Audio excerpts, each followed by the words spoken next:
আসন্ন ঈদুল ফিতরকে সামনে রেখে সিরাজগঞ্জ শহরে তীব্র যানজট লক্ষ্য করা যাচ্ছে। সিরাজগঞ্জ প্রতিনিধি শাহ আলমের প্রতিবেদনে।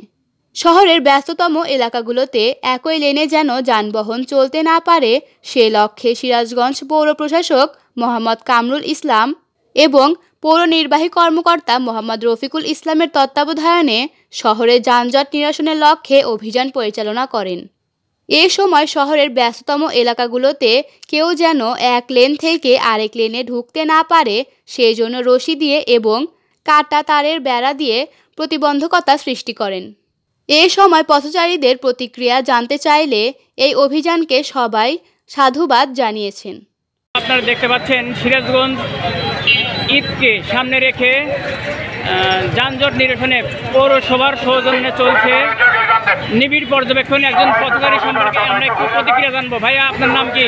আমার নাম সলিম সরকার। আচ্ছা, আপনার এই যে যানজট নিরসনে যে পৌরসভা যে পদক্ষেপ নিয়েছে দেখতে পাচ্ছি, দড়ি টানিয়ে এক পাশ মানে লেন যেন ভেদ না করে আরেকটা গাড়ি, সেই জন্য একটা কার্যক্রম পরিচালনা করতেছে।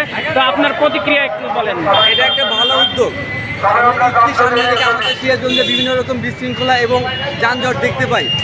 স্থানীয় প্রশাসন আমাদের প্রিভিলেজার যে উদ্যোগটা নিয়েছে আমরা সেটাকে সাধুবাদ জানাই। পাশাপাশি আরও কিছু পদক্ষেপ আছে, সেগুলো যদি সে ইনক্লুড করে আমি আশাবাদী আমাদের সিরাজগঞ্জে আর কোনো যানজট হবে না এবং আমাদের ঈদকে সামনে রেখে যে ভোগান্তি এটা থেকে সিরাজগঞ্জবাসী মুক্ত পাবে।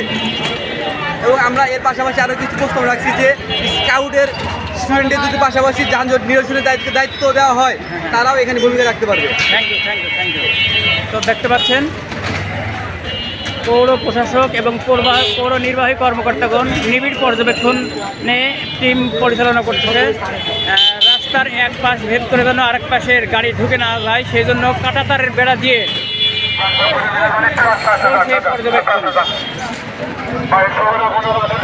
দৈনিক জয়সাগর।